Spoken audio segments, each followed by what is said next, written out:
One of the things I learned really 1971 and then repeatedly is that surprises that happen in my lifetime happened to me. In many cases were for things that didn't happen in my lifetime, but happened in prior lifetimes, such as in 1971, I was clerking on the floor of the New York Stock Exchange. August 15th, Nixon severs the relationship between gold and the dollar, so essentially defaulting. And I walked on the stock exchange, I said financial crisis, and I would expect it to be down a lot.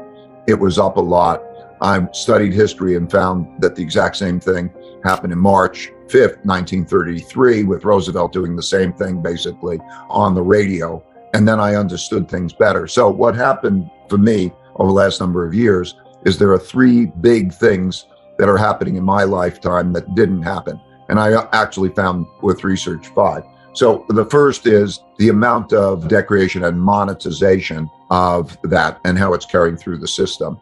The second is the amount of internal political, social, economic conflict that is now going on.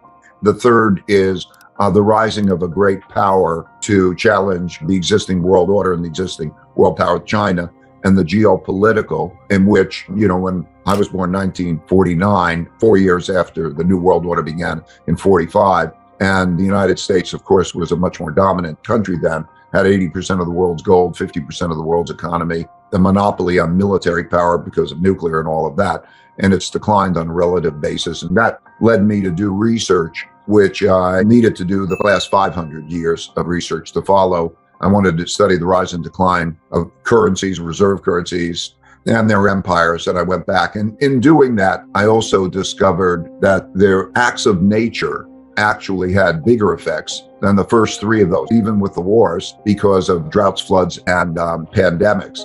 And then number 5 was the greatest, of course, is man's capacity to adapt and invent, because in one way or another, if you look at that, per capita income rises, living standards rise over periods of time. But these big cycles and these big events are dominant. So those are, I think almost everything can fall into those 5 categories, so that's how I look at it.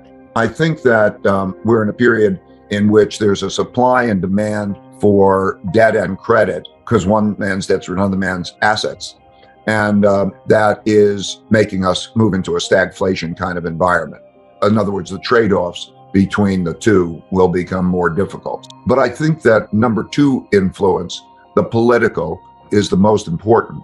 I think we have been used to being in an environment in which economics ruled. You'd have a global economy, and those who could produce items more efficiently or cheaper would get the business, and they would raise their living standards, and other places. It was a global competition largely run by economic considerations, and resources would shift that way. I think we're now that doesn't exist as much that way. And there's been a transition to an ideological allocation of resources and so on, such as, the acquisition by Elon Musk of Twitter. It's not a financial transaction as much as it is for the purpose it'll have controls. And when we have the conflicts such as with Disney and DeSantis in Florida and those political ideologies, it's the belief that economics has got to fall within that agenda. That'll have very big implications, I think. And then, of course, there's externals. Looking at it year by year, this is the 3rd year of the expansion with a very aggressive monetary policy. So we're in the part of the typical expansion where there's a lot of inflation pressures because it happened in a giant big way. And everybody's long the world. It's the end of a paradigm because everybody believes that they want everything to go up. And of course, that creates a dynamic where policy is long, everything goes up. And of course, that happens by creating money and credit, and which creates debt. And that dynamic means that you must have a decline in real wealth measured by that, because that's the financial wealth has become enormous relative to the real wealth. Everybody who's holding bonds or assets, particularly the debt assets, believes, or financial assets in general, which are just journal entries, they're claims, but they believe that they can take that buying power and sell it and buy goods and services, and they can't. And by its necessity, there must be negative real returns, negative returns relative to buying power. So if we take it chronologically, I think there's the short-term cycle, which is usually the business cycle, takes 7 years on average, and give or take, depending on where you start the cycle, it would take a few years. I think we're moving along here quicker. So we're now going to be in a very tight environment, and that changes everything. So when we look at the returns of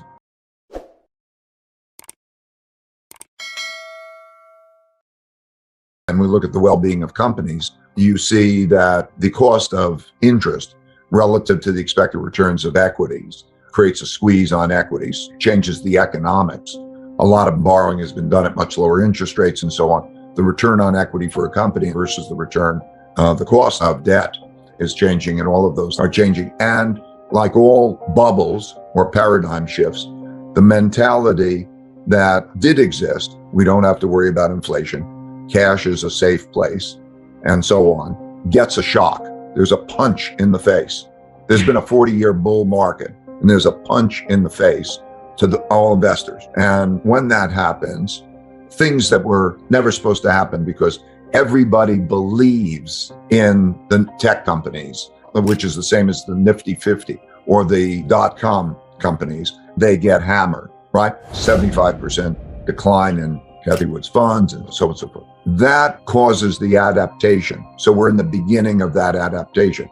That is most similar, I think, to the 1970s period. And it becomes financial. So I think as we come to the 2022 elections, and that'll have economics and markets has a big impact. I think that you'll see greater political extremism coming out of that. Moderates are leaving, and even those who are running are populists. Populists are people who will fight to win and will not accept losing and will fight for their constituency. So you'll see more populism of the left and more populism of the right. So if I look at 2023, I look at 2024, and I'm worried about the neither side accepting losing. And I think that there's a big risk that the system is in jeopardy, because history has shown when the causes that people are behind are of greater importance to them than the system is in jeopardy. Those types of things change the world landscape. I'm emphasizing the United States, and certainly Europe is in that type of a position. So I think that when I look at it, it'll be very important to not only diversify well, but to be able to be long and short different assets in order to perform well in that environment. My main things are, first, cash is trash, and that there's in bonds and debt, it's not going to be good. And the claims of financial assets. So either avoid those or position yourselves so that when those things operate, and position yourself for inflation. So there are lots of investments pertaining to inflation. And the big commodity cycles are reactive. There's a giant, just like the 40-year bull market in bonds, associated with a commodity cycle where everybody adapts to that. Companies don't hedge. Inventories are drawn down. There's less investment in those things when that switches to that kind of an environment. And the big overarching thing is that the amount of financial claims that exist, there's charts that I repeatedly show when I deal with the changing world order.